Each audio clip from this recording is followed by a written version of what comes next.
आज के इस वीडियो में पिछले वर्ष में पूछे गए कुछ क्वेश्चन को सॉल्व करेंगे, जिसमें पहला क्वेश्चन है यदि a बटे 3 बराबर b बटे 4 बराबर c बटे 7 हो तो a प्लस बी प्लस सी बटे c का मान ज्ञात कीजिए। देखिए ऐसे क्वेश्चन को मात्र 5 सेकंड के अंदर सॉल्व कर सकते हैं। कैसे?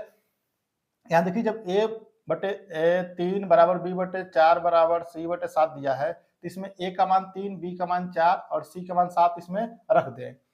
तो जब यहाँ रखेंगे तो यहाँ a की जगह पर 3 रखेंगे और b की जगह पर 4 और c की जगह पर 7 और नीचे c की जगह पर फिर 7 रखेंगे तो 7 3 10 4 14 हो जाएगा। तो 14 बटे 7 होगा और कट के यह 2 हो जाएगा। 7 एकम 7 7 दूना 14। ऑप्शन सी इसका राइट आंसर होगा। तो ऐसे ही पिछले एग्जाम में जो क्वेश्चन पूछा गया उसी क्वेश्चन को हम इस वीडियो में सॉल्व करेंगे और देखेंगे कैसे उसको 10-15 सेकंड के अंदर सॉल्व कर सकते हैं। दूसरा क्वेश्चन है पंचभुज के अंतः कोणों का योग ज्ञात कीजिए। तो इसमें कुछ सूत्र होता है, तो चलिए आप पहले समझ लेते हैं हम।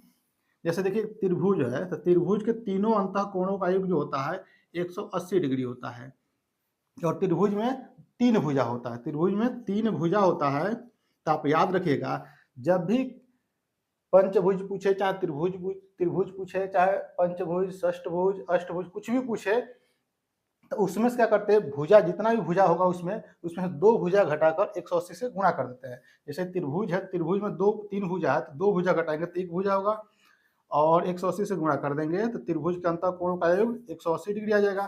तो वैसे यहाँ पंचभुज है तो पंचभुज में कितना भुजा होता है, 5 भुजा। तो 5 भुजा में से 2 भुजा घटा देंगे तो बचेगा 3 भुजा। तो 3 में 180 से गुणा कर देंगे तो 18 54 हो जाएगा, एक जीरो यह रहेगा।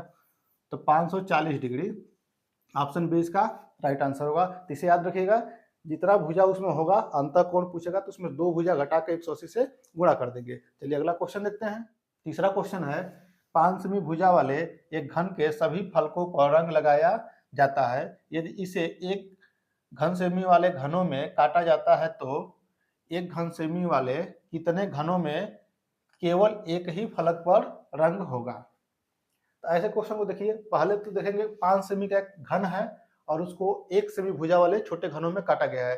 तो पहले तो 5 सेमी का एक फलक बनाएंगे।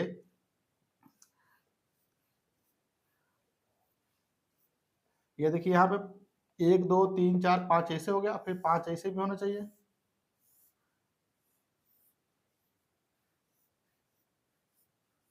तो ये 5 सेमी का हो गया। यह चारों तरफ से देखिए 5 सेमी में विभक्त है। तो एक एक सेमी जब बनाया जाएगा तो जैसे 5 सेमी कोई भुजा होगा और उसको 1 सेमी में काटेंगे तो जैसे 5 खंड होगा। अब कहा है कि कितने घनों में केवल एक ही फलक पर रंग होगा। तो देखिए जैसे कोई घन लेंगे तो उसका 6 फलक होता है, तो 6 फलक का कोई एक फलक लेंगे, जैसे हाई फलक लेते हैं तो बगल वाले से जुड़ा होगा। तो बीच वाला जो फलक होता है वो केवल एक सतह रंगीन होता है। तो इसमें केवल इतना भाग देख लीजिए, यहाँ से यहाँ तक यह एक फलक वाला होगा। तो 1 2 3 4 5 6 7 8 9, इसमें 9 है। तो एक फलक पर केवल एक सतह वाला 9 घन मिल रहा है। तो ऐसे ही 6 फलक होगा तो 9 में जब 6 से गुणा कर देंगे तो 9 6 के 54। तो एक सतह एक फलक वाला केवल जो घन होगा वह 54 होगा। तो ऑप्शन डी इसका राइट आंसर होगा।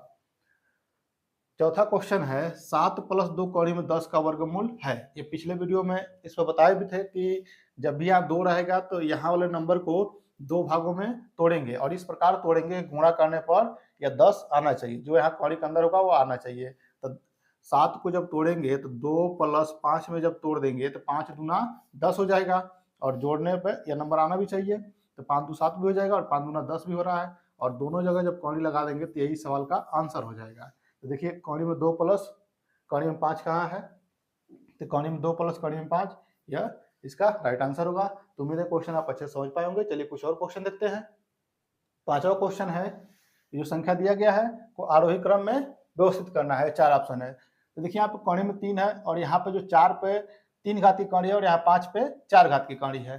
तो इसको पहले क्या करेंगे, यह जो कौड़ी दिया है इसको घात के रूप में बदल दें। तो यहाँ देखिए 3 है तो 3 पर जो कौड़ी लगा है 3 पे, तो कौड़ी का मतलब होता है 1/2।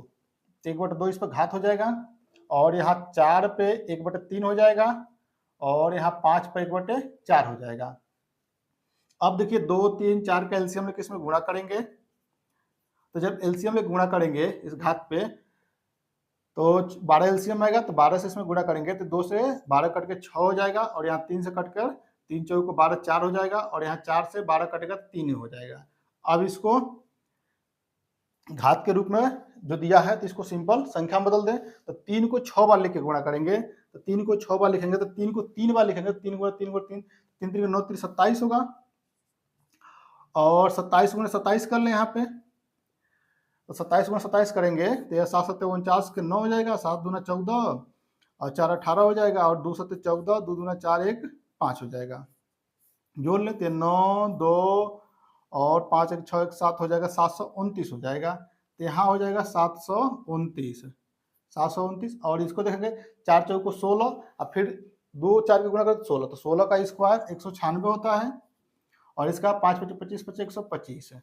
तो देखिए आरोही क्रम में रखना है तो हाई सबसे बड़ा है, और इससे बड़ा हाई है, तो इसमें जो है 3 आरोही क्रम में सबसे लास्ट में होगा, तो देखिए लास्ट में 3, और 3 से पहले कौन आएगा, 3 से पहले यह 4 वाला आएगा, 4 फिर ये 5, तो ऑप्शन बी इसका राइट आंसर होगा। अगला क्वेश्चन है 14/33 और 42/55 21/22 का मौसो है। तो देखिए जब फ्रैक्शन में वैल्यू होता है तो जो पूछता है वो अंश का वो काम करते हैं, और उसके अपोजिट वाले का अपोजिट हर में करते हैं। तो यानी मौसो पूछा है तो मौसो ऊपर वाले को निकालेंगे, और मौसो का उल्टा लौसो नीचे वाले को निकालेंगे। तो ऊपर वाले का पहले मौसो निकालेंगे, तो देखिए किस संख्या से तीनों नंबर कटेगा, तो 7 से 14 भी कटेगा, और 42 भी कटेगा, और 21 भी कटेगा। 7 से बड़ा कोई ऐसा नंबर नहीं है जिससे तीनों कटे, तो ऊपर 7 आना चाहिए। देखिए ऊपर बस एक ही ऑप्शन में 7 दिख रहा था, इसका राइट आंसर हो जाएगा। चलिए अगला क्वेश्चन देखते हैं। 7वां क्वेश्चन है 50 से छोटे धन पूर्णांकों में अभाज्यों की संख्या है।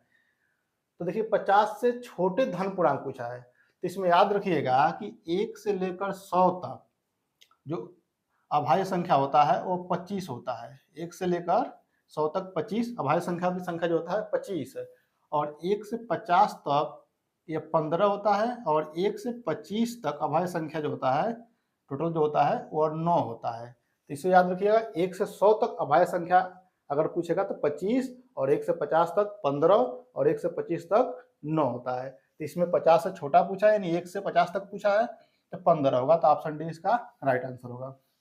8वां क्वेश्चन है यदि दो संख्याओं का अंतर तथा गुणनफल क्रमशः 5 तथा 36 हो तो उनके व्युत्क्रमों का अंतर है। तो देखिए जब भी ऐसा क्वेश्चन पूछे कि दो संख्याओं का अंतर और गुणनफल और फिर उसी का व्युत्क्रम पूछ दे, तो अंतर ऊपर रखते हैं और गुणनफल को नीचे रखते हैं, तो यानी 5/36, 5 ऊपर रहेगा तो 5/36 इस सवाल का आंसर बनेगा। तो ऑप्शन बी इसका राइट आंसर होगा। चलिए इसको देखते हैं कैसे बनता है। तो अगर दो संख्या मान लें, एक संख्या x और दूसरा संख्या y मान लें, तो फिर इसका अंतर x माइनस वाई, इसका अंतर कितना है 5 हो जाएगा, इसका गुणनफल x y बराबर कितना हो जाएगा 36। तो इसके व्युत्क्रमों का अंतर पूछा है, तो व्युत्क्रम इसका कितना होगा 1/x, और अंतर पूछा है तो -1/y हो जाएगा। तो जब इसको सॉल्व करेंगे एलसीएम लेकर तो यह हो जाएगा आपका y माइनस एक्स हो जाएगा अब बटे एक्स वाई। तो इसमें देखिए बस अंतर का है, तो x माइनस वाई का है और चाहे y माइनस एक्स, अंतर है, तो अंतर कितना है इसका 5, और इसमें गुणनफल कितना है इसका 36, तो 5/36 इसका राइट आंसर होगा। तो आप डायरेक्ट ऐसे ही रख लीजिएगा कि अंतर के ऊपर गुणनफल को नीचे, तो 5/36 इसका आंसर हो जाएगा। तो उम्मीद है क्वेश्चन आप अच्छे से समझ पाएंगे। यदि वीडियो अच्छा लगा तो वीडियो को लाइक कीजिए। इस वीडियो में बस इतना ही, अगले वीडियो में फिर मिलेंगे।